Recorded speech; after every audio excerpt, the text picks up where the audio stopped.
All right, guys, we like to always try to catch up. I got to tell you guys a little story. Last Thursday night, the Corunna Rotary put on a trivia night, and this ties into the podcast. One of the answers was prior to the Cade Cunningham making the All-Star team, prior to Cade making the team, who was the last Piston named to the All-Star team? Hey, our table said, we listened to 3 Point Podcast. We know the answer. Blake Griffin. Nice. So we got that one right. But so that it just again, we had the story, Jared. You had the story with your friend that listened and got hooked up with Jacob's Insurance, right? And now at your trivia night, listening to 3 Point Podcast paid off. So there you go, another testimony. Yeah, but unfortunately, we just missed out on the money payout. But we had a pretty good performance after a slow start. It was basically the family getting together. It was a pretty decent setup there. Noah Jacobs from Jacobs, he's the MC. He puts together the questions. It's a fun night. It's only, we do it in about an hour and 15, hour and 20 minutes. I think it's 13 questions total with the potpourri at the end, where you can bet everything. It was a lot of fun. They do it a couple times a year. It was decent. It was fun to be a part of. I can imagine Noah is a very good host. He's got the perfect personality for that and the brain for it to come up with these questions. It's funny that he used that Pistons one. I feel like I could have nailed I would have just been knowing exactly what he was looking for with all these questions and answers. So I probably could have got you guys a win if I was there. I wasn't invited, so that's kind of the problem. Well, shoot, we would have invited you. I tell you what, we needed a little young blood anyway. We were a little too old in the tooth there. You got to have somebody young on some of the questions. Yeah. I was going to ask, so obviously the one sports, but did they cover, or did Noah cover like pop culture, history? Was it like a wide variety of questions? Oh yeah, wide variety. Geography, one of the questions was the 5 biggest islands in the world. Okay. And you got 6 guesses. Now think about that one. Japan. It's not. No, that's not one of them. The only one we got, I think, was Greenland. Because Australia, they said you can't take Australia. Okay. And is Japan the same thing? So why is Japan? Let's Google it. Why is Japan not considered an island? It's not very big, though, is it? Not very big. It's the biggest islands in the world. Yeah, I think Japan's pretty small. All right, I would have. Yeah. Do you remember the answers? No. Well, one of them was off the coast of Africa. Okay. Geez, I've already drawn a blank. Yeah. There were islands. Greenland, I got them right here. Greenland, New Guinea, Borneo, Madagascar, Baffin, Sumatra. That was it. Would you have gotten those? No. I would guess that Madagascar was like dinky, honestly. You're right. My first guess would have been Australia. I mean, I wouldn't have even thought of Greenland, I guess. They threw out Australia. That said you can't use Australia. This is the problem with geography in my brain is I played Risk. Like, that's my favorite board game of all time. Played it probably 3 zillion times. And the dimensions on that board game are not real life size. Like on that board game, Japan is 10 times the size of Madagascar. Oh, right. So it doesn't, it screws me up with this type of stuff.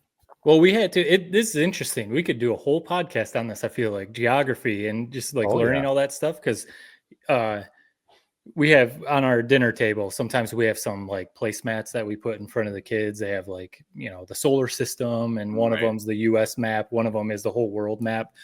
We use, in front of the kids, while we're eating or whatever. But anyway, the one that's a world. So my daughter, she's in 3rd grade. So now she's really starting to get into learning science and some other stuff like that. And so we've tried to explain to her, like you're saying, Jared, you look at the map, here's the US, and on the map, Australia is way over here.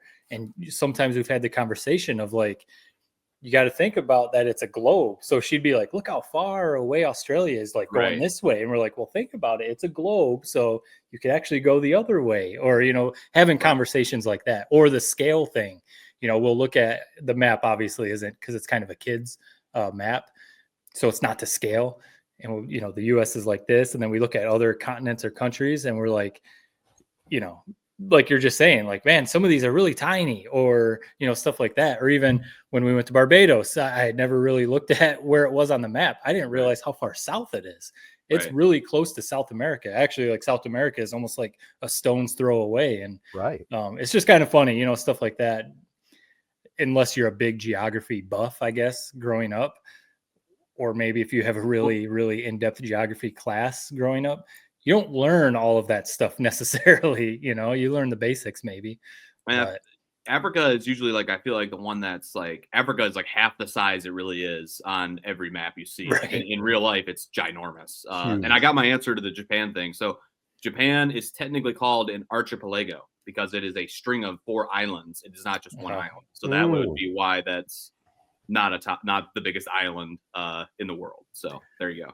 You know, that is, the internet has some bad things, but boy, oh boy, it put encyclopedias completely out of business. Right. The idea of an encyclopedia, man, that's mind numbing. I can't imagine ever flipping that sucker up. Like, is that something you would do? You would have a debate like this? Oh, yeah. And you go, let me go grab the encyclopedia and track this answer down. Believe it or not, yes. I mean, because you'd probably look up like, is Japan an island? So you'd go grab the encyclopedia with a J. Yep, absolutely. Look up Japan. I remember, I mean, Ted, you definitely remember this, but I remember the first computer we had at home. Right. We got, I think they were called like Encarta. It was CD-ROM encyclopedias. And that was like mind blowing. I remember my parents being like, so what, we put the disc in the computer and like the encyclopedia comes up, like, you know, this is in what we type in Japan or, you know, whatever. That was like Jetsons level level stuff, you know. So, and now, you just grab your phone or Jared right there, you look it up, boom, you got your answers. Yeah, I remember my wife also. She was born in Michigan and she moved to Tennessee for a little bit, and then she came back to Corona and graduated from Corona. But when she was growing up in Tennessee, I remember she's told me before that when she came back to Corona, to Michigan, she didn't know the Great Lakes. Like, she knew of them, but didn't know like where they were and stuff. And she was like, in Tennessee, they just didn't teach us the Great Lakes. So that's just another one of those funny things, you know, growing up in Michigan, you learn that. I feel like, you learn about that, the freaking Edmund Fitzgerald. You kind of learn some useless stuff, but that's the Michigan history for you, man. Right. How about you guys? Anything on your catch up at all from a week ago? No, still waiting for this refund, man. Oh no! So we're at about now. You're not getting it. Count is like 11 or 12 days. So I'm giving it a couple more days. I'll wait till Thursday and then I'll give him a call back, or maybe I'll unleash the hound. That's what I would do, Mr. Burns style, which would be you, if that's what that means. Well, I was going to say, put your mom on it. She'll jump all over it. Yeah, it's crazy too. 26-year-old man. I did have my birthday, so basically, it's funny how you're telling me to tell my mom to do stuff. I mean, I'm a grown adult at this point. I'm officially off my parents' insurance, so that was the big present yesterday. Got to figure that out now. So yeah, I remember falling off. Luckily, when I fell off my parents' insurance, I think like just shortly before I gotten my first full-time job at Fox 17. So I was able to but I had no idea what the heck I was doing. I like going to sign up for insurance and whatever. I just remember asking my parents, and at the time, you know, I'm single, young, you know, whatever. They were like, just, you know, get the basic stuff. Like, you know, make sure you have it all, sign up for it all. But like, you know, once you start having kids, you really have to look at the different packages and stuff like that, or when you get married, or if you do. But yeah, that was a big one. I don't know, like that probably is a generational thing. Like, people would stay on your parents' insurance as long as you can nowadays. Like, back in the day, you'd get a full-time job right out of high school. So you had your own insurance, you know, when you were 20 years old, probably. Yeah. I mean, I'll be honest. It makes like, I don't know why somebody would drop off, even if you got a full-time job. Like, I'm on my parents, they got great insurance. I pay $0 on it. Like, anything I want in the health world is free. Like now it's like I can't go to the dentist without dropping probably, I don't know, $200 on it. So it's like, basically, it's kind of wild to think about. Right now, I am riding dirty. I'm nothing. I'm not. Well, here's what's dumb about it is I couldn't apply for open enrollment until my current plan expired. So like I couldn't do anything until today anyway. Right. So it's kind of bizarre how that works, but probably gonna have about a week or two of riding dirty. So got to be safe. Not gonna Boy, you soft sold it too. Happy birthday, J-Rod. Yeah. At this point, man, they're not exactly something you look forward to. I mean, 25 to 26 is kind of now I'm in my late 20s, you know. Right. You're pushing 30. Now it's like, and I would say officially that is now I am no longer college age. I would say you could stretch college age to about 24, 25. You know, usually people stay a couple extra years. Now I'm just an adult. Now I'm just a working class, middle-aged adult. Is basically where we're at. So yeah, not now, exactly something to cheer. Now, if you go back to a college bar or, a tailgate or something like that, now you're the past college guy. You're not quite 40, like I am, but Right. you're not college age anymore. This is almost the worst spot to be in, though. Like at 40, you go back, it's like, hey, that's cool. This guy's back. Checking out his old stomping grounds. If I go back, I'm a loser. It's like you never moved on from college, so kind of not a good spot to be, really. You think you're in the worst spot? Take a look at me here, man. What are you talking about? No. You got the retired life. You showed up at a college bar and pounded a few beers, like you'd be a folk hero. So it's a little different. That's true. That's true. You could tell the kids there about back in my day in the 60s. This is what it was like, and they would love stories. You're vintage. Yeah, they'd be snapping some TikToks and some other stuff, on the social media, saying, "Look at this old clown." Yeah. Well, that's funny. It's one of those things. Like I remember where you're at, Jared. It's just funny to say that. I mean, it doesn't sometimes flies by, man. It seems like it's a while ago, but you say those things like, man, college doesn't seem like it was that long ago. High school, now like high school does seem like it was a long time ago. Even 25, when I was getting past college and in where you're at right now, Jared, it's starting to seem like a while ago. I think we've said it before. It's when I interact with like my coworkers who are 23, 24, 25, your age, fresh out of college, a year or two into the industry. That's when I really feel like, all right, yeah, I'm older than these people, no, if you're cool, smart, talented, all that, and nothing, no shot. But it's like, yeah, I'm in a different generation than these young guys. Right. It's all good, boys. Yeah. All right. Well, I just want to remind everybody, this is episode 349 of the 3 Point Podcast presented by the Memorial Healthcare Wellness Center. Make sure you follow them on Facebook. They always keep you updated on special deals and what they got going on there. And just a great fitness center for sure. Also want to thank our other partners. They include AZee Branding Solutions. I see they just popped out a brand new podcast. You might want to check that out. Jacobs Insurance Agency, Kori Shook and Associates Real Estate Services, Nelson House Funeral Homes, Rivals Taphouse and Grille, Success Group Mortgage and Servicing, Shiawassee County Fair, and ALS of Michigan. We'll get this thing rolling officially with the Prep Spotlight right after this. All right, guys, it's time for the Prep Spotlight presented by Jacobs Insurance Agency. As always, local, independent, and trusted. We'll start into boys basketball. The districts are underway. We have semifinal action coming up tonight. We're recording this on Wednesday morning in D2 at Birch Run. On Monday night, it was Clio over the host Panthers, 61-45. And in the third matchup, Owasso got Corunna again. I made it a 3-game sweep this season, 51-46. Liam Patrick really came up big down the stretch. 9-9 free throws in the fourth quarter. So tonight's schedule from Birch Run will be Mount Morris and Clio at 5:30 and Hamady against Owasso at 7. It really was a pretty good game, with all considering Owasso and Corunna the other night. First half was terrible basketball, but it was competitive, and that's all you can ask. All that matters, man. It is what it is. Here's like with basketball and high school sports in general is there's a great phrase my dad's actually told me before. Don't make a negative out of a positive. Right. Sports are a positive, man. Playing basketball with your buddies, it's fun. You don't win every game. Maybe you're not the best team, but appreciate it for what it is. You're playing sports. You're having fun. Don't make it a negative. And I feel like sometimes that happens when seasons go sideways, like maybe it happened for a couple of these teams, but at the end of the day, just enjoy it and have fun. Yeah. I don't know if that was maybe me preaching a little too much, that was kind of out of left field, but it's because you just had your birthday and you're now past your college age years. So you're becoming wise. Well, it's funny you say that too, because there's so much that goes on. You're right on. I mean, enjoy it while you can. Basketball is such a great sport. You can just go out in the driveway and play it yourself. But, sometimes people just take things way too serious. I just saw another posting on social media. There's some controversy over at Durand again. I guess fans of the girls program, some of the parents have caused all kinds of grief on referees. I don't know if you guys saw any of that. God's green earth. Now we're on the referee train. Yeah, referees don't want to go ref over there because of parents right now is what the controversy is. It's like you guys, we've been doing this podcast long enough. We know each other well enough. Like, I usually, in our debates, our conversations, I usually fall in the middle.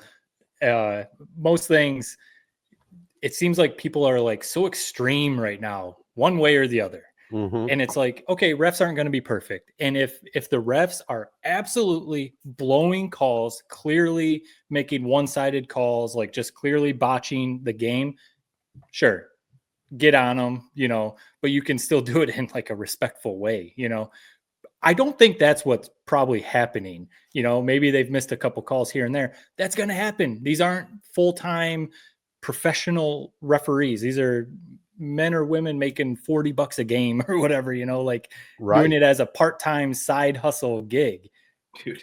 So if it's not clear that they're just blowing it, you know, take it easy, because now you're making it about you. Like you guys just said, these are high school kids living the dream, playing a sport with the friends that they grew up with, best time of their lives type of stuff.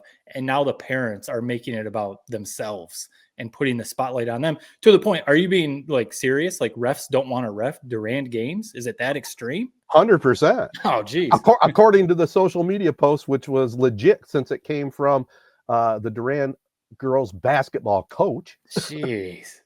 So yeah, now you can't even get refs to ref your games. And what is their record? It's not like they're going to go on to, you know, march the state title and cut down the net. It's like, what? They're just a solid team, you know, have some fun. And that's what I'm talking about. A positive into a negative. Well, enjoy the goddamn sport and root on your team. And believe me, the refs are not that bad. Right. Well, I've been on that bandwagon for a long time, man. Parents are the problem in high school sports. I mean, and high schools in general, whether it be athletics, whether it be what's going on in the classroom. You know, we just saw another little controversy at Corunna. I'm not going to get into that, but just parents just need to chill out just a little bit, man. You trust these people to educate your kids. You trust them to coach them. If they're completely out of whack, then you go see the athletic director first, you know, or actually talk to the coach first or the teacher. And if you're not getting the answer you need, then if you're civil about it, go handle it the way you need to and take it up the ladder. But this stuff about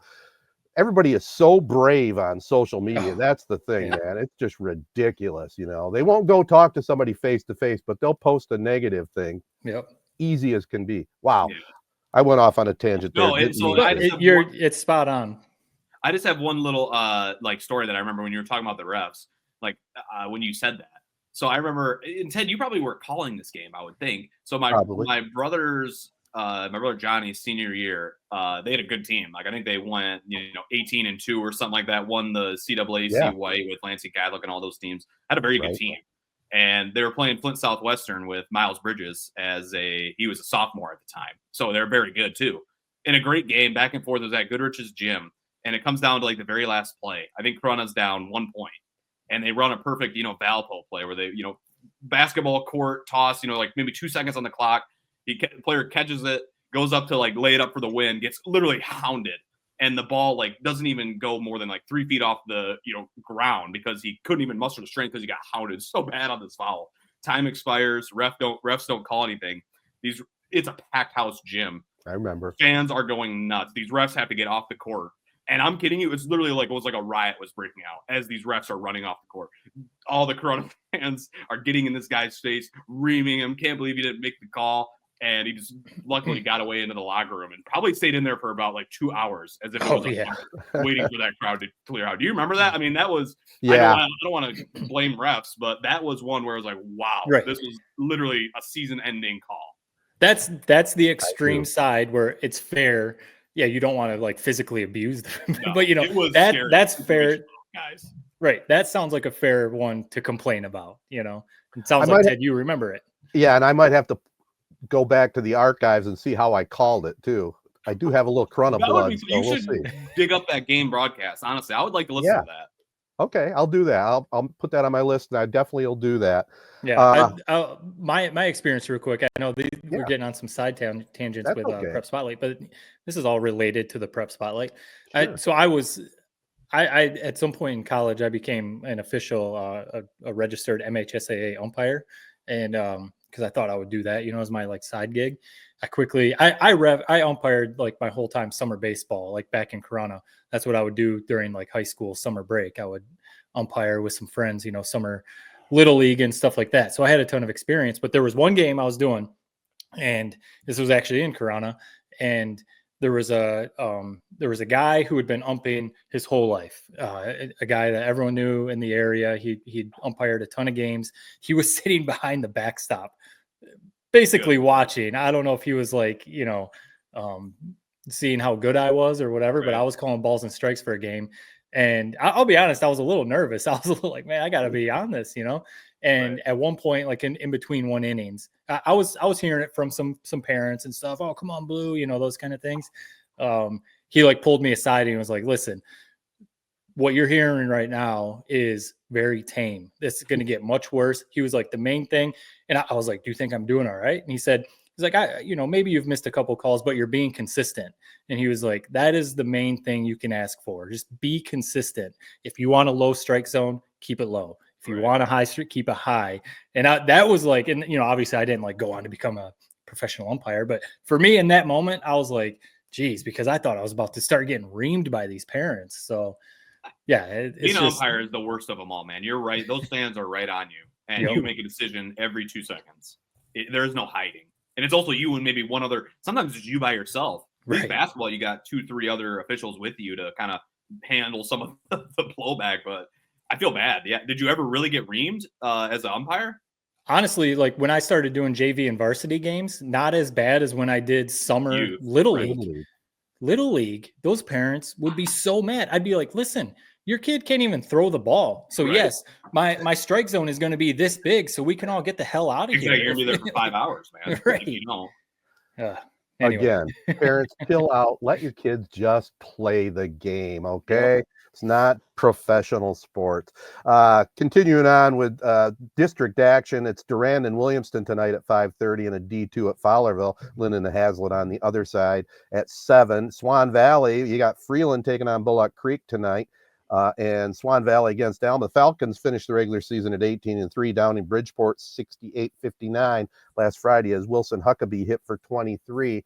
It's going to be interesting to watch the Falcons in the tournament. I'm definitely going to go check out some action. I was trying to decide, should I go to if they make it to the district championship or maybe just start out in the regionals? I'm still weighing that out. Well, I love that you're counting the blessings, already getting ready for the regionals. We can do that as observers and as fans. I'm going on Friday. I would say they're going to be favorites in all their districts games, but you know how it goes. You never know what can happen. So yeah, Swan Valley, who I think they've beaten already twice this year, but they're no slouch. So I think that's who they would most likely face on Friday. And then they have Bullock Creek tonight. So most people will be listening to that probably after they've already played that game. But yeah, it's the best time of year, man, for basketball. This is where if you're a basketball coach, you're jealous almost of these guys, like that they get to get prepped for a little mini March Madness, pretty much. It's a pretty cool tournament we have. I will be having my stamina check tonight, fellas, as I get to do a doubleheader game over at New Lothrop. 5:30, it's Ovid-Elsie and New Lothrop, the host team, and then I'll follow up with Langsburg and Bath. Couple good conference matchups there in district semifinal action. You can hear both of them tonight on Z92.5 starting around 5:30. And again, this is Wednesday. We're recording this. The other one we're looking at, Chesaning. We tried to line up their head coach, Matt Weigel, but he had school duties to take care of this morning. But he has a game tonight against Montrose. The winner of that game will take on the winner of Ithaca and Hemlock, which is a 7 o'clock game. So Chesaning's really been a great story. Done a great job. Awesome job. I mean, last Friday they downed Birch Run by 20. Luke Barta and Max Volk had 12 each. The Indians won their 3rd straight conference championship, 4th out of the last 5 years. That's he's done a really good job. Impressive. Absolutely. Yep. Also, couple of quick things in girls basketball. Ovid-Elsie over Byron. Geez, a scary score, 73-70 or 73-10 rather. And quite a difference. Quite a difference. I'm looking at a 1 thinking it's a 7. And then Chesaning over Birch Run, 47-44. Lydia Tiedoff had 22 points and 16 rebounds. That's not a bad night of basketball right there. And finally, in the prep spotlight, this, I guess, still qualifies. Both of Corunna teams took first place in Odyssey of the Mind regionals February 22nd. They move on to the state finals March 22nd at Thornapple Kellogg. They got quite a program there. I mean, I would never have been qualified to be an Odyssey of the Mind. I mean, I might qualify for an odd mind, but they really got a nice little program going there, don't they? Well, I mean, the multiple world championships you see on the sign when you're driving into Corunna, and I remember I don't know, was it around when you were in school, Ted? No. Yeah, I feel like when I was coming through like elementary school is when it maybe was around, but it was starting. And I remember some friends trying to get involved and stuff like that. But it obviously has continued, and they're still really good at it. You have to have a creative titles, mind. man. Yeah, that's right. If you're winning world championships, I think you're doing something right. I was going to mention too, friend of the podcast, former Corona Cavalier, Kyle Clough. Yep. He's the head coach at Rockford. Last I checked, I mean, you guys might fact check me. They're ranked like number 3 in the state. So he's got a heck of a program over there. They start their run tonight. I think I saw they play Mona Shores in their district tonight. Yeah, and then I believe Greenville is on the other side of their district, and they're very good as well, maybe 19-2. The east side of the state is nuts when it comes to basketball, really any sport. West side. And the thing, or west side, not east side. Both sides, but west side. East side too. And what's special about Rockford is, I mean, I think their best player is a freshman, and he's been lighting it up. He's a stud. I wish I knew his name off the top of my head, but something tells me that they're going to have a good chance at making a run to the Breslin this year and probably the next 4 years. So they're a very good program and a very good team. And we're rooting for them, man. I'd love to see them there. Good for Kyle. Cool. Different division than Freeland? Are they? Rockford's Rockford might be the biggest school in the state. Yeah. Okay. I couldn't think if Freeland was the same size. But we'll be keeping an eye on both those teams. I was going to mention too, before we sign off the prep spotlight, one of my buddies that I grew up with, he wrestled at Corona. So, and I had other friends that wrestled too. So I'd always keep tabs on wrestling and the program. And he sometimes will send me notes about like crazy wrestling stories. So he sent me one recently, last night. Dundee made a run and won a team state championship. They're 12th since 2007, he said, and they're 8th in a row. 8 straight state championships as a team. But he sent me the scores through their run to a state championship. They basically didn't give up any points. Every team, every round, they shut out the other team. And like one of the rounds, I think they gave up like 5 points, but otherwise it was like 0, 0, 0, 0. And he's like, he basically said, like, you don't see dominance like that. Like every weight class beating their opponent. That's just insane to think about, that kind of dominance. And then he said too, he lives over on the west side near Lowell, and he said Lowell won their 11th state championship in a row in wrestling. And I remember, when I was over on the west side, Lowell back then, their football program was crazy dominant, but wrestling too. I just can't imagine going up against a program like, if you're, you believe in yourself, you're confident if you're their opponents, but like you almost feel like, wow, like, what are we doing? We have no shot. Like, I guess I'll go out there and give it my best. But that kind of stuff is just crazy. I've been there, man. It's funny you mentioned Dundee. So I wrestled 1 year, and my older brother Josh wrestled 1 year. I remember like they had a meet against Dundee, and it's like this Corona team of ragtag guys are getting ready to face Dundee. It was like 50 wrestlers. And I just remember they got mauled in that meet. And then I remember I've told the story on this podcast before where we were going against St. John's, who at the time was like a top 10 nationally ranked program. Mm-hmm. And to warm up, they took up the entire mats at Owasso, like 100 wrestlers. And Coach Clough, RIP, he's honestly a very good dude. He was our wrestling coach. And he pulled me aside. I'm nervous, I'm seriously like shitting bricks about this wrestling match. I'm going to go against some kid that's like a freaking state champion, national title contender in this packed Owasso gym. You can remember, they have 100 wrestlers. He pulls me aside and he goes, "Hey, yeah, I know they got a lot of guys, but nobody met their criteria to wrestle you. So everybody on my team got their butts whooped, and I just got to sit back and like watch and like basically eat popcorn and enjoy this." He had my back in that. Just like the look on his face when he told me that, he knew it was like he was telling me I just won the lottery. Like it was hilarious. So. It was like he was Santa Claus, and you were like some little kid wishing for a bike. Yeah. Because how it works is you don't know basically you get called when you're on deck. So you're just sitting there like, oh God, like I could be called at any moment to get ready to go and wrestle. And he called my name and went, "Oh shoot!" Then he pulled me close. He's like, "Hey, you're not wrestling, man. I couldn't find anybody for you." It's one of my favorite sports memories, man. As sad as that sounds. You didn't lose. That's the best part. But no, I mean, I've never heard of Dundee. It's funny. I didn't know Dundee was a program like that. Like you mentioned Lowell. I knew about Lowell. Right. Lowell is funny because you mentioned how they're a football program. you wonder why they're both football and wrestling. They had the deans roll through. Yeah. Noel go Dean, hand in Dave hand. Dean, all of them were, all-American wrestlers and basically all-American football players that carried that school for about 10 years. Right. There was like 4 or 5 of them, each one coming through every 3 years or so that were Yeah. very good. It's funny, schools that have powerful wrestling programs usually have decent football programs as well. It goes hand in hand. I honestly think I've been thinking about this. Like, I'm not that I'm having kids tomorrow. I'll have kids maybe some point in my life. We'll see. But I genuinely think wrestling is about as good of a molder of a football player as you can have. Like, I think about me and what I was lacking. It's that toughness. It's the the grit, the loving of contact. Jim Harbaugh, shout out.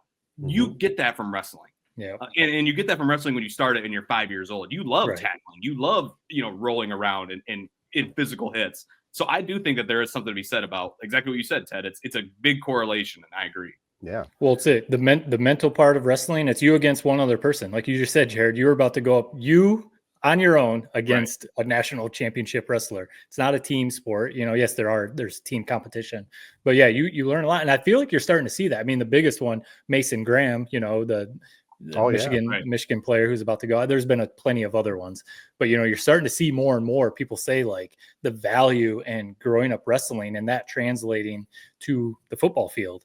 And our son, he's only 3, but the dude Wesley is jumping off stuff and throwing stuff, and he's just tackling his sister and wrestling his sister, and he's all boy. And I've told my wife, I'm like, I think we might need to get him into wrestling at some point. He needs something. Even if it's just like the formative years, like 4, 5, 6, 7, maybe when he gets the age and he's playing basketball, like build that physical contact comfortability at a young age. Yep. Absolutely. Not like parenting and coaching advice for me, but that's what I've thought about before. Well, as a parent, I'm sure you're looking at it also. He needs to burn off some energy, right? That too. Yes, that too. All right, boys. Good prep spotlight. Good job presented by Jacobs Insurance Agency. And we'll talk a little other sports right after this on 3 Point Podcast. Jacobs Insurance Agency has served Shiawassee County and the surrounding areas since 1977. Just like 3 Point Podcast, we've had 3 generations: Gary Jacobs Sr., Gary Jacobs II, Brian Jacobs, and myself, Noah Jacobs, serving our community with offices in Waterford and Owasso on M21, just west of Home Depot. Stop in or go online to jacobsinsurance.com to get a quote or get your questions answered by our team. Jacobs Insurance is a proud supporter of our local schools and the proud sponsor of the Prep Spotlight. Insure everything, local, independent, and trusted. It's our family working together to protect yours. That's the Jacobs way. All right, guys, the big story that we looked forward to was last Friday night, Michigan State at Michigan in basketball. Spartans prevailed. They came up with a big second half. Just some of your thoughts on that one before we roll along. It was the big thing going in was we even talked about it. What was the environment going to be like at Chrysler? It was one of the hottest tickets in a while at Chrysler. Michigan was ranked number 12, both teams top 20. Michigan was riding, I think, like a 6-game win streak coming in. Michigan State had stumbled a couple times before. So, it was a lot of those storylines, and the environment was great at Chrysler. It will never be Breslin Center. Chrysler is cool. I'm a Michigan fan. I like seeing it packed and like seeing the crowd, a maze out, all that kind of stuff. It's never going to be the Breslin Center, because the first half when Michigan they had the lead going into halftime, and the second half comes out and Michigan State just right away takes the lead. The crowd wasn't even there in the second half. And that kind of stuff just wouldn't happen at the Breslin Center.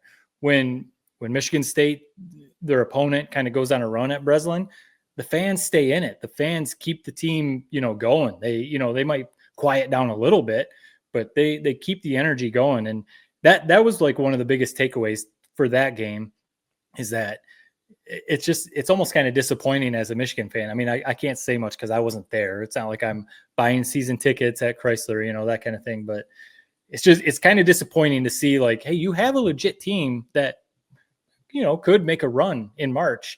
And, like once Michigan State goes on a run, you let the Spartans just take you out of the game. And it's kind of disappointing to see. But I don't know if the game went how we thought it was going to go, but MSU, we'll see how the game goes in Breslin at the end of the year. Yeah, just my quick thought. First of all, it was pretty loud in that first half, as you mentioned. Yeah, it was. I mean, they were drowning out Benetti. You couldn't hardly hear him, Right. But yeah, when they got down, it definitely quieted down. And I thought coaching strategy is, I thought he outcoached Michigan in that one in the second half. I mean, why is Michigan not playing two-man basketball with their two bigs, man, down the stretch? I mean, that would be my only coaching criticism, I guess, for what it's worth. Yeah, to me, it's as soon as the game started, I kind of felt like an idiot. Like Michigan State, to me, I don't think I was like panicking after the game. I was like, man, Michigan's really not very good. And State's very good. Now, the more further away I get from it, I truly think Michigan State is the perfect like kryptonite type roster to Michigan. I think if we play them 10 times, I don't know if we beat them. Like the way that they have 4 or 5 of these goofy centers, each of them look goofier than the last, but they're actually pretty good players that they could just cycle onto Wolf. To me, they just seem like a lot tougher of a team. And that's Izzo. I mean, we love Dusty May, and Dusty May is a damn good coach. Izzo has that kind of rivalry. He's the guy you want in that rivalry, in that road environment to really kind of put his team ahead. To me, what broke me mentally and spiritually was with Danny Wolf, and I attribute this to almost Coach Dusty May. Sometimes you got to scheme. He disappeared for periods in that game. Mm-hmm. To me, to win that game, you needed him to have 25 points, 12 assists, 10 rebounds. You needed his best game of the year to match them point for point and skill level. And he just disappeared at points. And to me, it's somewhat on the coach. You got to get this guy involved. You can't let him become, I don't know what the word is. Just let everything happen around him. You need to be the one making every play happen. And I just thought that they got away from that. Like you said, not really having that big pick and roll. Obviously, it was a great job at Michigan State. They cycled what felt like 10 different defenders on Danny Wolf from time to time.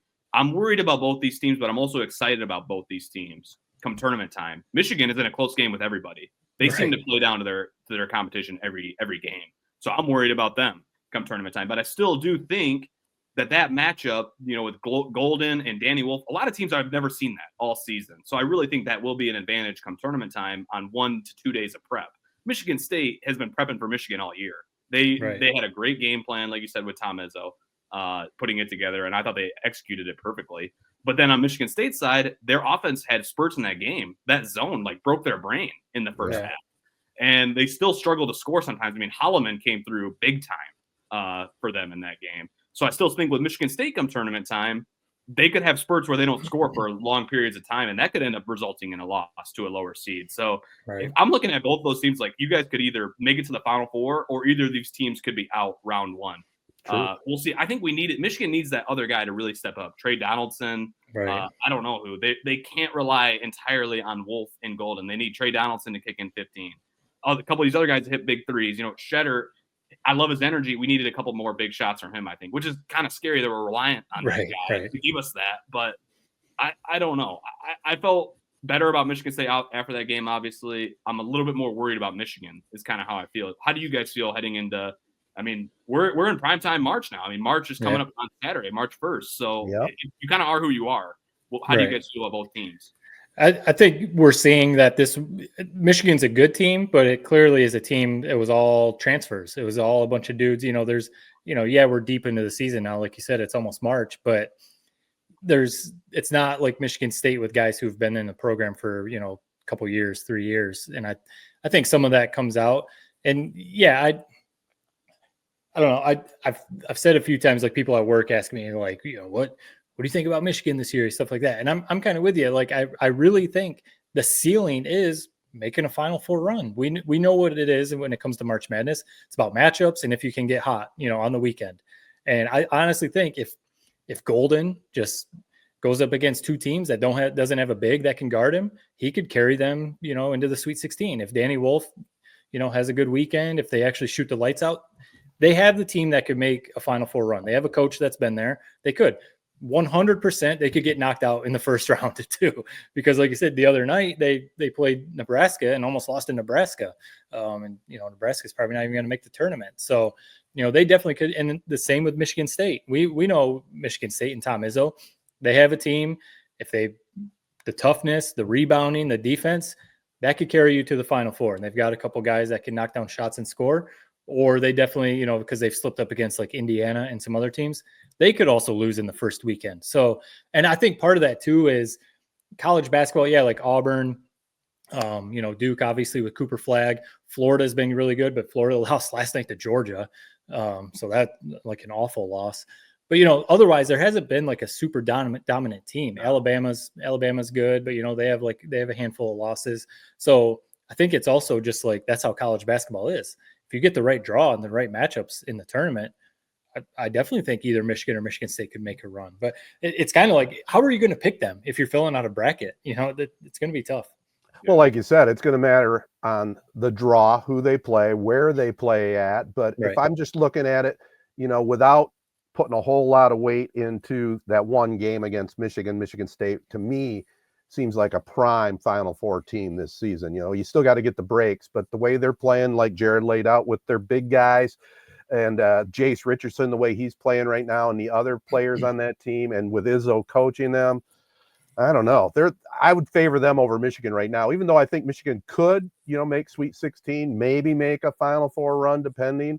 I'd have to favor Michigan State right now, and I like the way they've been playing all season long. I mean, they're fun to watch. Yeah. The only thing I would say about Michigan State, and this isn't being like a hater, this is what the numbers are.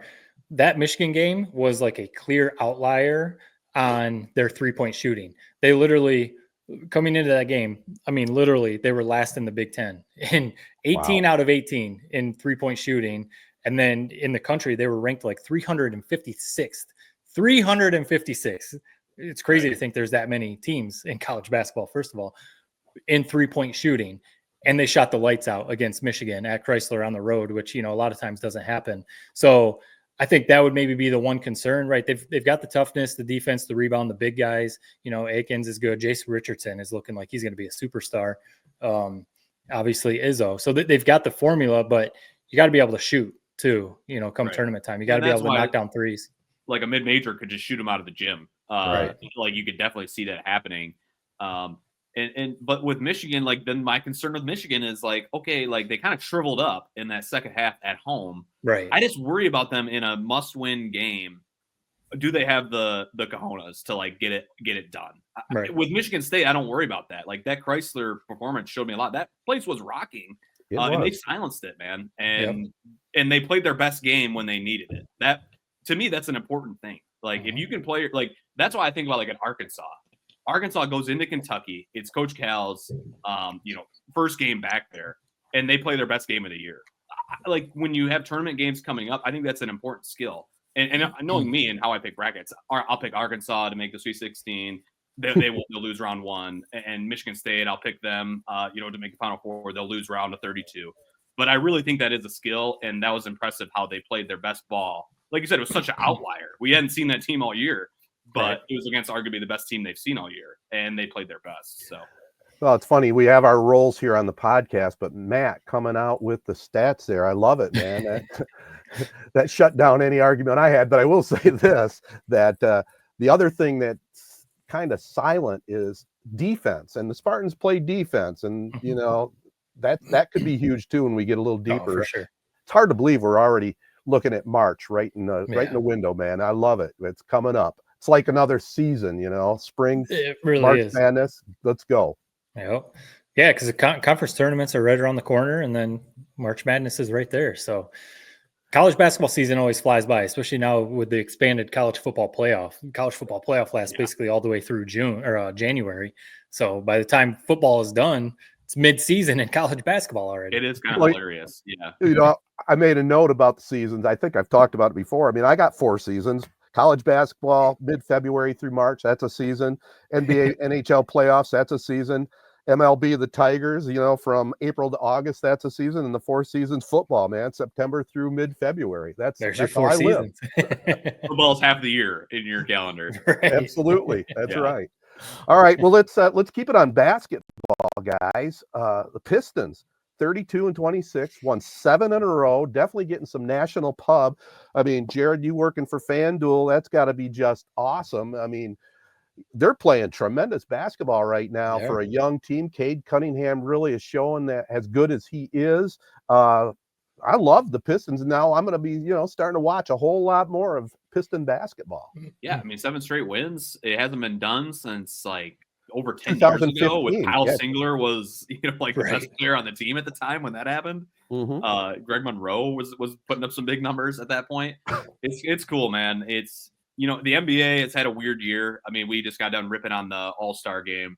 If the Pistons weren't good, man, I don't know if we'd have much to talk about when it comes to NBA on this show. I'm glad that they're very good. If they had another year where they're down in the dumps and 2-28 or whatever, I'd be like, man, I don't know what this sport is anymore. Right. But how awesome they are. The fact that they all seem like they really are best friends. That makes watching a team so much more fun when you know that they truly enjoy each other.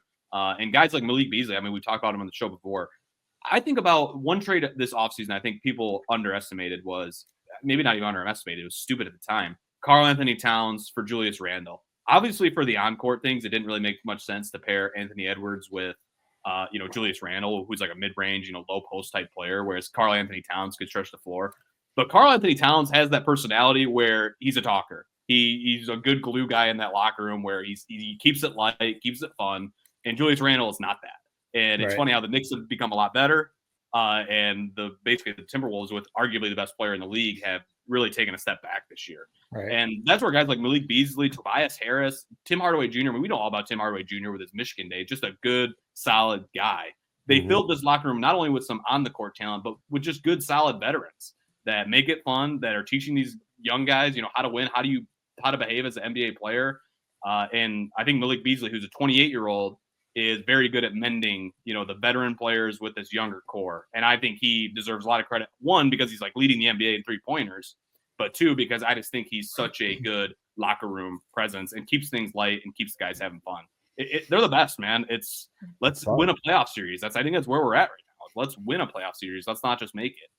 Yeah, especially in the East, because the top of the East, the Cavs are number one, and then the Celtics, and they're those two teams are really good. So if the Pistons can avoid a matchup with one of those two teams in the first round, that would be ideal. Because even the Knicks, yes, they're improved, like you were just saying, but they're definitely beatable. The Bucks, same thing. Bucks are definitely beatable. So yeah, if the Pistons can get a good first round matchup, I don't see why they wouldn't be able to pull an upset. 7-game series is what makes it tough. In the NBA, first round is 7 games. So if you got to think about, you got to beat a team 4 times, that's a tall task. But I saw a tweet, since December 20th, they're the 4th hottest team in the league. The only other 3 teams are the 3 best teams, the Thunder, the Cavs, and the Nuggets. And then it's the Pistons with the best record right there. So, I mean, they're playing well, and they've got, I don't know if we can go quite to superstar level yet with Cade Cunningham. He's definitely an all-star. He was an all-star. He's right there as superstar level. You have that, the veteran players, like you said, quality coach and JB Bickerstaff.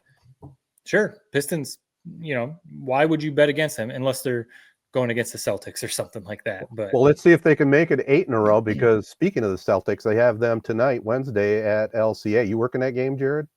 No, I'm not working that game today. I wish. That's a good one. Yeah, that'd be fun. By the way, a little stat I did see on social media, which was kind of interesting, kind of a tie-in to the Pistons and the Cavaliers. Chuck Daly, he left the Cavaliers, came to the Pistons. He has almost identical record as Bickerstaff at this same point in his first season, coming from Cleveland. So kind of a little trivia thing there. So go Pistons. Chuck Daly, man, he's come up twice now in consecutive podcasts. We'll probably won't talk about him again for 10 years, but probably right. A little positive on this one. Let's slide over before we get to Tedtertainment tonight. The Red Wings. I watched last night's game. They now improved to 30-22-6. They beat the Wild in Minnesota 3-2, coming back from 2 goals down. Simon Edvinsson had 2 goals, including the game winner, and they got a great weekend coming up. They've got the Columbus Blue Jackets at LCA on Thursday, and then they have the outdoor game nationally televised Saturday at Ohio Stadium, 6 o'clock. I'll definitely be tuned into that. The Red Wings are playing great hockey right now. I put together a little story on, so Alex Lyon, who's like the Red Wings kind of second string goalie, but obviously still plays a decent amount of games for them. Yeah, so back in 2000, he's from Minnesota. So back in 2007, there's this, I'm wearing the sweat. I happen to be wearing the little sweatshirt, Hockey Day in Minnesota. Hockey Day in Minnesota is like a big deal. So basically the first Hockey Day in Minnesota was in 2007. He comes from this little town that's the northernmost point in the continental United States outside of Alaska. It's like they average on months. It's called Baudette, Minnesota. And they have this classic called the Baudette Bay Classic. You should look it up on YouTube. It is magical. 2,000 people pack into this town of 600 people total and watch this high school hockey game where they create a rink on the river in their Baudette Bay town. So like people are sitting on an overpass watching this hockey game. And, it was televised by Fox Sports North way back in the day, which was like the Minnesota region of FanDuel now. And it's like the coolest footage I've ever seen. The temperature when they played this game was minus 25. It's mind-boggling. And he's just talking about how he played in that game. And yeah, this Columbus game is going to be very awesome. I played at the Horseshoe, but it's kind of hard to beat that old school. We're playing on a river. 2,000 of our closest friends and family are here watching this game. It's just a really cool visuals. If you got time, look it up on YouTube. Baudette Bay Classic 2007. It's one of the coolest games I've ever seen played. That is cool. That's a heck of a story. See, sometimes working in the business that we do, Ted, you too, you get to do some cool stuff like that. Like I don't think I would have ever known that story otherwise. I'm definitely gonna look that up now too. 100%. Yeah, and you buried the lead a little bit, Jared. Yeah. I know you got something else. So the 2 games against Columbus, the Red Wings are right now they're in the wild card position. Columbus is the team right below them. So Thursday night and then Saturday against Columbus, both of those games, those are huge games. I mean, you're basically, you don't want to say every game is must win for the Red Wings, but they're in a position right now where they can't rip off like a 3-game losing streak or something like that. I mean, they're basically in must win mode. They're in the playoffs right now currently.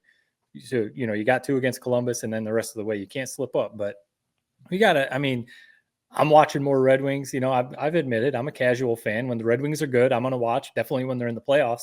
I've watched more Red Wings this year than I have probably in the last, 5, 6, 7 years. So, I mean, they're a good team. They're fun to watch.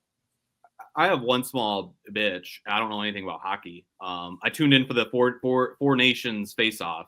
Mm-hmm. And, you watch this amazing game between U.S. and Canada. U.S. has all these great chances to finally win the game in overtime, and they just couldn't do it. You got guys like Austin Matthews who are like 0-7 in, playoff deciding games. And I'm not saying he shouldn't have been on the roster. But what I am saying is, why the hell is Patrick Kane not playing in this tournament? I don't know if he turned it down. Right. And I know he's not maybe a top 15 player in the U.S. right now as a player. But guess who's going to get the puck in the net in overtime in a must-win situation like that? It's Patrick Kane. Right.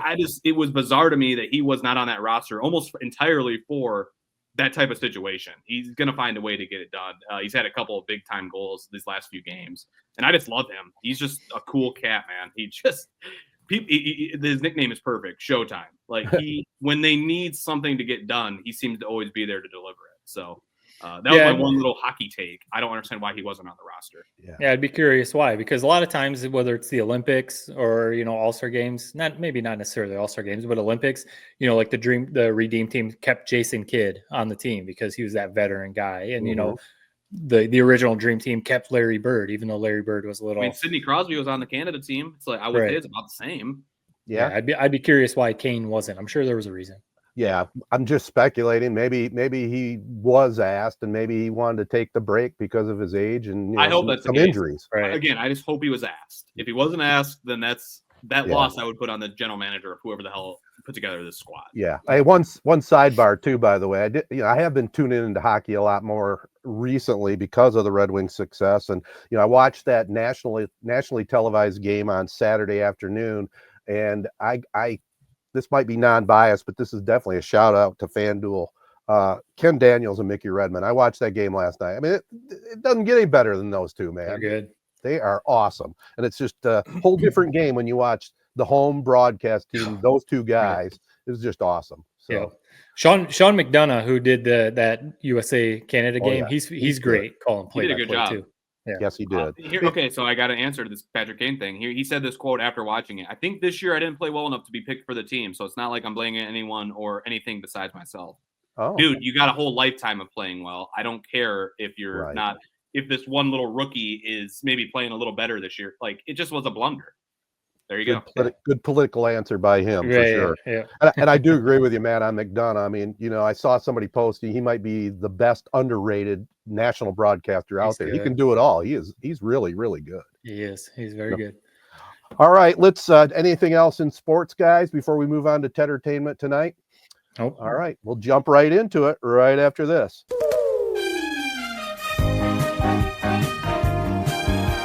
All right, guys, I'll do a quick start off here. It's interesting, for any of our listeners to 3 Point Podcast, especially for Tedtertainment tonight, but for any topic, send us a little note at 3 Point Pod, and we'll definitely consider it and see what we can do. I got a note from one of our big followers, Sam Vowell, and he suggested a show that I should check out. So yesterday, my wife and I said, hey, we got a little time. Let's check this out. And it's a documentary. You know how I like my music documentaries. Yes, we do. There's one about Sly and the Family Stone. It's called Sly Lives, and it's put together by Questlove. And I don't know if you guys even know who Sly and the Family Stone is. It's a group from the 60s. The leader of the group, his name's Sly Stone. His real name is Sylvester Stewart. But he was a DJ in San Francisco in the early 60s. He put together a band of, a mixture of blacks, whites, males, females, and they were just an incredible band. I highly recommend. To give you a little musical history of this group, they were the trendsetter to Prince. Prince really thought these guys were the king. And if you tune into this documentary, hear some of the songs they put together, some of the history behind it, I think you'd really enjoy it. It's on Hulu, and it's called Sly Lives. So I give that one a complete 3 thumbs up, especially for me being a music geek from that time, you know. When I was a little kid, and your parents will remember these days too, when I first started listening to music on the radio, it was AM radio, right? Oh, right. It was in the early to mid 60s. You had the British invasion with the Beatles, the Stones, the Kinks, the Four Seasons were big then, and it went from the early to mid 60s through Woodstock. Sly and the Family Stone played at Woodstock and tore the house down. So check out the documentary if you're interested on a little musical history that you may not know about.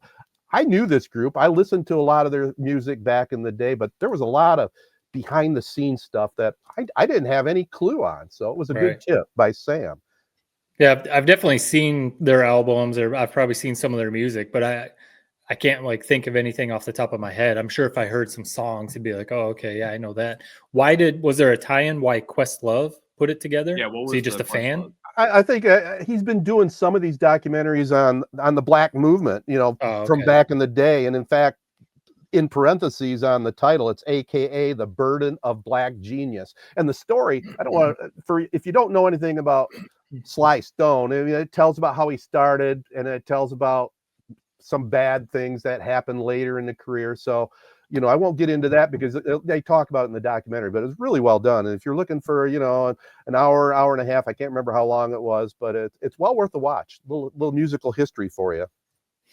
Can always count on you for the musical history documentaries, which are good. I mean, because that stuff's interesting. Because you hear the music, but it's cool to hear the behind the scenes. And I have one other thing that we checked out yesterday. I don't know about you guys. Do you try to watch the Academy Award movies before the award show if you can, if it's streaming? Like if there's a nominee streaming, I'll watch it. I won't necessarily go to the movie theater. But we watched one last night called A Real Pain. And it's kind of an underrated movie. Jesse Eisenberg, he was in the Facebook movie. Right. He wrote this movie and he put it together. It's a movie it's kind of a buddy movie. Him and Kieran Culkin, who was nominated for Academy Award for Best Supporting Actor in this movie. He was lights out, fantastic. It's about 2 cousins. They were born within 3 months apart. They're both they're both Jewish, and they have Polish backgrounds. They went together on a trip to Poland to kind of go see their grandmother's house, and they were part of a tour group. I got to give this movie. It's my kind of movie. There's a lot of dialogue. It's some comedy, some drama, very well acted, and the screenplay by Eisenberg is nominated for an Oscar too. And that one is available. It's online. I can't remember. I think I watched it on Prime. Is it funny, or what is is it a drama? What is it? It's both, it has some comical moments. It has some dramatic moments, because it's this tour group that goes to Poland, and they end up going to a concentration camp, and they're all Polish, and they're all Polish Jews. So there was a tie into that. I mean, it was just really well done, I thought. Yeah. So that's my tip of the day. I like both those actors. So so where'd you watch it? It was on Prime. You can watch it for free right now, and if you get a chance, check it out. It's really good. As you said, Eisenberg wrote it. Is he in the movie also? Yeah, he's one of the buddies with okay. Culkin. Yeah, it's Gotcha. mainly those two guys are the focus. And it was funny. I watched the whole movie, and there was this lady that looked familiar to me, but I didn't know who it was until I looked it up. Jennifer Grey from Dirty Dancing, and from way back in the day, she played this elderly woman that was divorced from her husband. It was part of the trip. It was really well done, and again, it's one of those kind of had an indie feel to it, but it was really, really well done. Cool. How about you guys? Is it up for Best Picture too? You listed not up for Best Picture. It's up for Best Original Screenplay. Gotcha. And Culkin's nominated for Best Supporting Actor. Gotcha. Yeah, I mean, sometimes I guess if there's one that really piques my interest, like that one, that kind of does, especially it just being right on Prime. I might try to watch some of the nominees, but I know some people, they make a point to watch like all the Best Picture nominees and stuff like that. I'm not on that level, but yeah, that's a good recommendation. I have a couple. So we've talked a ton about Yellowstone. The whole series of Yellowstone, 1923, came back this past weekend. So Ted, I don't know if you watched the first episode, but we did watch the first episode, and honestly, so there was 1883, 1923, and then obviously Yellowstone, the original or whatever. I think this 1923 storyline might be my favorite of the series because Harrison Ford and his wife, it's a really cool relationship they have and storyline. But the son, Spencer is his name. Yes, that's coming back. He's a lion hunter over in like Africa or something like that, and they're wanting him to come back and basically save the ranch. So obviously we know the ranch does get saved because it stays in the family, but to see how that happens, I'm very curious. And just seeing the time, the time of that it is in 1923 or whatever, with the cars and them talking about like the telephone and other stuff like that. It's just really interesting. So yeah, I'm curious to see how the rest of this season plays out.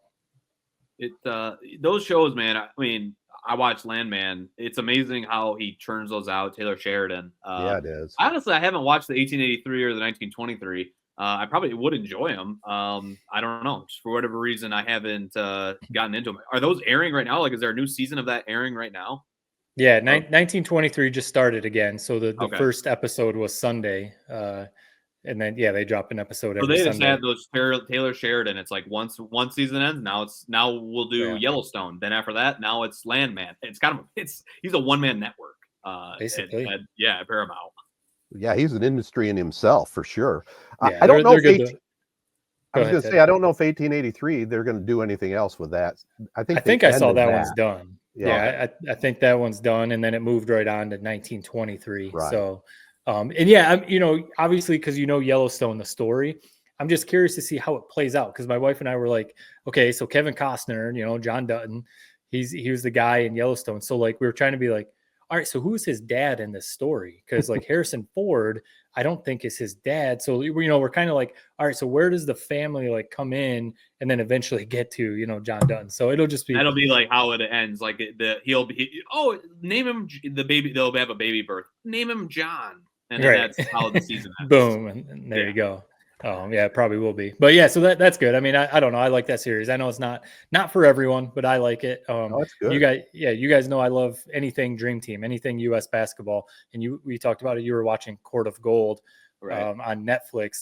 That's about the 2024 team in Paris. I did watch the first 2 episodes of that. I think it's 6 episodes. The access that, I mean, they said this is the first time they had this kind of access. And I actually know a former coworker in Bristol. She was on the production team of this. I was thinking I might hit her up. I haven't talked to her in 5-6 years or whatever. I was thinking of maybe hitting her up and being like, hey, you want to come on the podcast and talk about your role on Court of Gold? That could be an interesting conversation. But yeah, the first 2 episodes, I mean, seeing the behind the scenes stuff is just so cool to me. Seeing the guys, at practice and they do a good job with this one. It's about U.S. basketball, but you see the other countries. They obviously talk about France with Wemby. They talk about Serbia with Jokic. They talk about a couple other countries, and you get some interviews and you see, I don't want to say hatred, but you see the rivalry of other countries really, really, really want to beat the U.S. I mean, Canada, they obviously highlight Canada. a lot. So I can't wait to watch the rest of this series. Yeah. I mean, one of the funniest, you almost like are rooting for these other countries. Cause like, for example, like they have the opening ceremonies. I don't play. It almost was silly that France didn't go, Right. but US goes to the opening ceremonies and they're, it's funny. You're looking at France. They're like working out, watching the opening ceremonies on TV. They refused to go because they had a game the next day. They wanted to get ready for it. Like they want to be, you are heroes for life if you beat the US and win a gold medal. Like I get the motivation there. So it's funny to see the different dynamics where US is pretty much slapped together. Let's get ready for this in 3 weeks. Whereas these other teams are preparing basically year round for 4 years leading up to the Olympics. So it's fun to see the different sides of the Olympics that we don't see. So, I mean, that is the dynamic. Yeah. That's definitely the dynamic nowadays. I mean, yes, overall, the U.S. is still the standard in basketball, but other teams, they have talent. I mean, the last 6 or so MVPs in the NBA have been from players from overseas.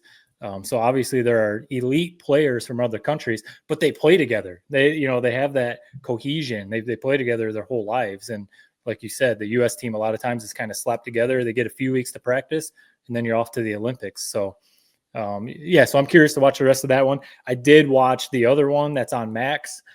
We Beat the Dream Team.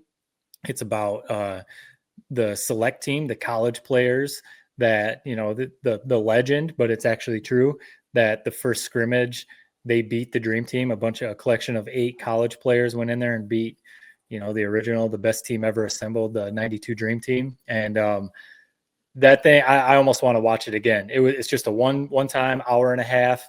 Was that good? Oh man, I would give it 4 thumbs up out of 3. I mean, do we get footage of the scrimmage in it? They have footage, so that's the best part. So awesome. Chuck Daly, I mean, this dude again. Here we go talking about Chuck Daly again. But it's cool. Yeah, it's cool to hear the stories about him because obviously, Ted, you remember him. I was a kid when he was coaching the Bad Boys, so I don't know the stories, but you, Ted, remember Chuck Daly as a coach for 100%. And hearing this, he's obviously passed away, but Coach K, Roy Williams, Lenny Wilkins, Greg Popovich, PJ Carlissimo, all these like legendary coaches, they were on that staff and with Chuck Daly. So they tell stories about Chuck Daly, and they talked about just how he like formed the team, how cool he was with his pop collar, and how he was like the perfect coach for that team of absolute legends: Magic Johnson, Michael Jordan, Larry Bird, Charles Barkley. Then you got Chuck Daly. He was the perfect coach for that team, and how he orchestrated this thing. And he only wanted one camera in that gym for that scrimmage. So we see the scrimmage, and it's so cool to see because it's Chris Webber, Anthony Hardaway, Bobby Hurley, Allen Houston, Rodney Rogers, Eric Montross. I mean, it's a legit squad, and it's interesting to hear. So the background of it is, before that, the USA basketball for the Olympics used to be college players. It was amateurs. And then they lost to the Soviet Union in 1988. And that made them say, we can't have this. Right. We need professional players. So 92 Dream Team is a thing. The college players, Anthony Hardaway, whatever, these guys, they talk about how they were almost like a little offended because that would have been them in the Olympics. They would have been the college team in the Olympics. So they lost their chance, to play in the Olympics. That scrimmage, that game, that was their Olympics. And it's also interesting to hear because, it takes you back to the time before social media, camera phones, YouTube, Instagram, all that, because Weber and some other guys talked about, yes, they knew Michael Jordan or, they knew of these guys. They know Larry Bird, but they had never really like seen these guys in person. And they talked about how like they were practicing at a different facility. Roy Williams, the legendary college coach, was the coach for the select team. He had them practicing. They walked into the facility. I'm almost like ruining this story, but whatever. It's not like a. That's fine. You'll still get it when you watch it. But they walk into the facility, and the court is down below, and they walk in, and they're like above, and they walk in, and it's basically like they're like kids walking into like a toy store back in the day when they walk in and they look down and they see this Dream Team practicing, and they're like, they've never seen these guys in person, and they're like larger than life because Weber even says something like, you got to remember, there's not Instagram. We don't really know what these guys do back in the day. There's not YouTube. Right. There's not all these podcasts and stuff like that. All we really know is just that these guys are the best in the world. They're Hall of Famers. And then we walk into a gym and there they are practicing. And we're like, we're about to go scrimmage them. Like that Right. kind of stuff is just, nowadays, I mean, all the players, the college players now, they know everyone in the NBA. They're all friends. They know each other. They play basketball together all the time or whatever, So just all that stuff, the behind the scenes. Grant Hill is in it because he was on the team too. Were tempers flaring in the scrimmage or not so much? Yeah, I mean, I don't want to ruin too much, but yes, Magic Johnson's in it, and he definitely talks about, they didn't take it seriously at first, but the select team was talking junk. I mean, just talking smack to him. Larry Bird's in it. He talks about it. The stories and stuff is just, I can't recommend it highly enough. Yeah, I'm going to watch it. Yeah, even if you're a casual basketball fan. I mean, it's cool. Sight unseen, it's like I think about why the select team played hard and had confidence. Like it's like a guy like Bobby Hurley. It's like that he was going into that game wanting to bust some people's asses. Yep. So that I mean, he even said his role was. Yeah, it's interesting to see because the footage is amazing. I mean, Larry Bird and some other guys even said like, if these are the players coming in the NBA now, I need to retire. That's what's funny about the Dream Team is, yeah, they were good, but a lot of those guys, man, were kind of over the hill. Like Bird could barely move. His back was, he threw out his back, couldn't move. So it's like a team like that, probably just, they could get shocked. Like, right. It wasn't necessarily the best players in the NBA. It was the biggest stars. Yes. Yeah. Except for like Michael Jordan and Barkley. They were right. the clear, those dudes were different. Prime. But in their prime. Yeah. Yeah. So like I said, 4 thumbs out of 3. I would highly recommend that. It's on Max. Love it. Jared, do you have anything to add before we wrap? I mean, I had some, but honestly, I think you guys covered it well, and I'll just save mine for next week. So, little Sounds teaser, good. White Lotus. If you haven't been watching this show, I've talked about it before. It's the perfect TV show in my opinion. So, if you haven't checked it out, give it a watch. Season 3 is airing right now. Definitely. That's a good tip. I watched the first 2. They were awesome. Is it one of those where it's once a week or can you stream it? Once a week. And it's a bummer because the show is like, each episode gets ratcheted up a little bit more. You just want to binge it. And it's almost made for a binge watch. Yep. So it's kind of tough to watch it week to week, but that's what we'll do. All right. Good tip there. And let's call this a podcast. Again, I want to thank the great folks at Memorial Healthcare's Wellness Center. Don't forget, follow them on Facebook. Find out all the deals they have going on and everything happening up there. Also want to thank our other partners, AZee Branding Solutions, Jacobs Insurance Agency, Kori Shook & Associates, Real Estate Services, Nelson House Funeral Homes, Rivals Taphouse and Grille, Success Group Mortgage and Servicing, Shiawassee County Fair, and ALS of Michigan. We're recording this on Wednesday, so tonight we have a high school district semifinal doubleheader for you. As Ovid-Elsie will battle New Lothrop at 5:30, and Langsburg goes against Bath at 7 in the nightcap. Friday night, Casey will be back with Joe as the 2 winners go for a D3 district championship, 7 o'clock Friday. That'll do it. Peace and love, everybody. Be kind. Thanks for listening.